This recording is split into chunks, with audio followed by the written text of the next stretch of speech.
गली सवारी कितनी थी।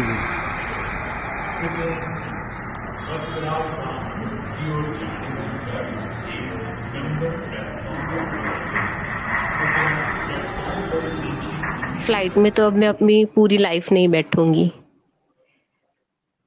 आप अभी कभी दोबारा फ्लाइट में नहीं बैठोगे, आप ऐसा बोल रहे हो? नहीं, नहीं।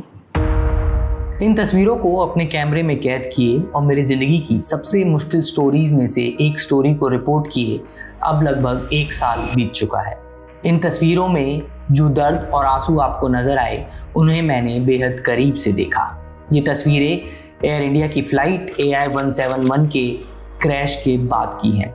फ्लाइट में मौजूद 242 यात्रियों में से 241 लोगों को अपनी जान गंवानी पड़ी थी। 12 जून साल 2025 जब अहमदाबाद एयरपोर्ट से एयर इंडिया की ये फ्लाइट लंदन के लिए उड़ान भरती है, मगर उड़ान भरने के टेक ऑफ के कुछ सेकंड बाद ही ये फ्लाइट पास ही में बने बीजे मेडिकल कॉलेज के हॉस्टल में जाकर क्रैश हो जाती है। 260 से ज़्यादा लोगों की जान जाती है। फ्लाइट में मौजूद सभी यात्री सिवाय एक के मारे जाते हैं। इन्हीं यात्रियों में मौजूद थे मुक्ति के माँ बाप, वही मुक्ति जिसको आपने वीडियो के शुरुआत में ये कहते हुए सुना कि वो अब कभी फ्लाइट में नहीं बैठेगी। पहले क्या था कि पहले एक्साइटमेंट थी या सक्सेस होता था, मम्मी पापा के भी सपने जुड़े होते थे मेरे साथ, लेकिन अभी ऐसा है कि उन्होंने नहीं देखा वो चीज़, तो मुझे भी अंदर से रिग्रेट होता है या अंदर से दुख होता है कि उन्होंने नहीं देखा तो मुझे भी नहीं देखना। तो वो चीज़ अभी नहीं हासिल करनी है, नहीं अचीव करनी है। और फ्लाइट में तो अब मैं अपनी पूरी लाइफ नहीं बैठूंगी। आप अभी कभी दोबारा फ्लाइट में नहीं बैठोगे, आप ऐसा बोल रहे हो? नहीं, नहीं। जी। अगर मेरे मम्मी पापा वहाँ पे सक्सेसफुली पहुँच जाते, एक बार भी वो फ्लाइट कर लेते, क्योंकि दूसरे, मैं ऐसा नहीं कहती सबका अपना दुख है सबका, लेकिन जो लोग बहुत बार ट्रैवल कर चुके थे उनके लिए वो एक अलग एक्सीडेंट थे, लेकिन ये जो पहली बार बैठ रहे थे ना, तो वो पूरा अलग ही चीज़ देखते उसको। तो इसलिए मुझे, मतलब मेरे बाकी सिबलिंग का नहीं पता, लेकिन मैं तो नहीं बैठूंगी कभी, और वो सिटी भी नहीं जाऊंगी। अभी सब लोग शायद 12 को सब वहाँ पे पूरा फैमिली वहाँ पे सब जाने वाले हैं, लेकिन मुझे बहुत रिक्वेस्ट करी जा रही है, लेकिन मैं नहीं चाहूंगी वहाँ पे।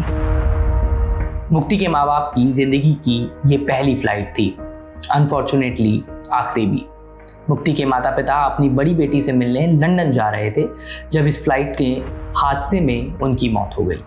आज 1 साल बाद भी इस सवाल का जवाब किसी के पास नहीं है कि दरअसल ये फ्लाइट क्रैश क्यों हुई। प्रीलिमिनरी रिपोर्ट के अंदर ये बताया गया कि फ्यूल स्विचेस के कट ऑफ होने की वजह से फ्लाइट टेक ऑफ के महज कुछ सेकंड बाद ही क्रैश हो गई। डिटेल रिपोर्ट अभी भी आनी बाकी है। वेस्टर्न मीडिया ने एक तरफ फ्लाइट के क्रैश होने का दोष पायलट्स के सर पर मढ़ने की पूरी कोशिश की। जिस कंपनी का ये विमान था उसका नाम बोइंग है। बोइंग अमेरिका की एक बेहद बड़ी कंपनी है। मुक्ति ने अपने माँ बाप को इस हादसे में खो दिया। आज 1 साल बाद भी मुक्ति न्याय की उम्मीद तो कर रही है, मगर मुक्ति ने आज भी इस फ्लाइट के क्रैश होने का कारण पायलट्स के सर पर मढ़े जाने वाली बात से साफ इनकार किया। सबसे पहले तो बहुत सारे लोगों को जिम्मेदार मानती हूँ इसमें। सबसे पहले तो वो मैन्युफैक्चरिंग कंपनी, फिर एयर इंडिया, क्योंकि उनका भी मेंटेनेंस का बहुत लैप्स था। उसी दिन सुबह वो फ्लाइट आई तभी बहुत हंगामा हुआ था, बहुत सारी चीज़ें ऑन रिकॉर्ड है उसमें भी। और जब वो फ्लाइट नो गो थी, अब एक नो गो होता है फ्लाइट में तो भी फ्लाइट को नहीं जाने देते, तो उसमें 6 नो गो था। तो 6 नो गो से भी उन्होंने क्यों वो फ्लाइट को उड़ने दिया? तो वहाँ पे जो अथॉरिटी होती है एयरपोर्ट की, वो लोग भी आते हैं इसमें जिम्मेदारी। एयरलाइन का मेंटेनेंस लैब्स भी बहुत सारा है। मुक्ति के पिता की ये पहली फ्लाइट थी। उन्होंने फ्लाइट में जाने से पहले अपने पासपोर्ट की पूजा भी करवाई। वीज़ा लगने के लिए अहमदाबाद के वीज़ा हनुमान मंदिर में जाकर प्रार्थना करी। उनकी प्रार्थना कबूल हुई, मगर वो उनकी ज़िंदगी की आखिरी प्रार्थना साबित हुई। पहले तो हम लोगों ने उनका वीज़ा, क्योंकि मेरे वीज़ा की प्रोसेस बहुत टाइम से चल रही थी, हो नहीं पा रहा था, तो उनके वीज़ा के लिए और हम लोग यहाँ पे जो हनुमान मंदिर है वहाँ पे गए थे, तो प्रे करा था कि उनका वीज़ा जल्दी से जल्दी हो जाए। और मम्मी ने आज तक अपनी लाइफ में कभी भी वेस्टर्न क्लोथ नहीं पहने। उनकी शादी से पहले भी उनको पर्टिकुलर एक ड्रेस कोड रहता था, तो वही पहना था। हमारे जैसे ड्रेस या कोई वेस्टर्न कपड़ा उसने आज तक नहीं पहना। तो मम्मी हमेशा साड़ी पहनती थी, तो हम लोगों ने ड्रेस लिया था और मतलब थोड़े टी शर्ट और पैंट वगैरह उनके लिए लिया था, तो वो बहुत शर्मा रही थी। उन्होंने पहली बार पहन के भी ट्राई करा था, और जैसे मैंने अभी नॉर्मल एक ड्रेस पहना है वैसा। तो मम्मी बोल रही थी कि नहीं, यहाँ पे सब देखेंगे तो अच्छा नहीं लगेगा कि ड्रेस पहना है या ये। तो हम लोग बोले कोई बात नहीं, आप लंदन जा रहे हो, आप ड्रेस पहनो।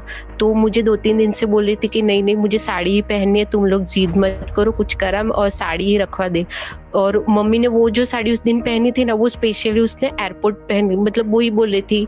दिवाली के टाइम मैंने बोला था कि ये साड़ी पहन ले, तो बोले नहीं नहीं, ये तो मैं जब जाऊंगी ना तो एयरपोर्ट पे ही पहनूंगी ये साड़ी। तो इसलिए उसने वो काफी टाइम से रखी थी, स्पेशली एयरपोर्ट के लिए ही खरीद के रखी थी। मुक्ति की बड़ी बहन जो लंदन में मौजूद थी, जिससे मिलने के लिए उसके माता पिता जा रहे थे, वो भी अब वापस इंडिया लौट चुकी है। इस हादसे ने मुक्ति और उसकी बहन के लिए इस जिंदगी को हमेशा हमेशा के लिए बदल दिया।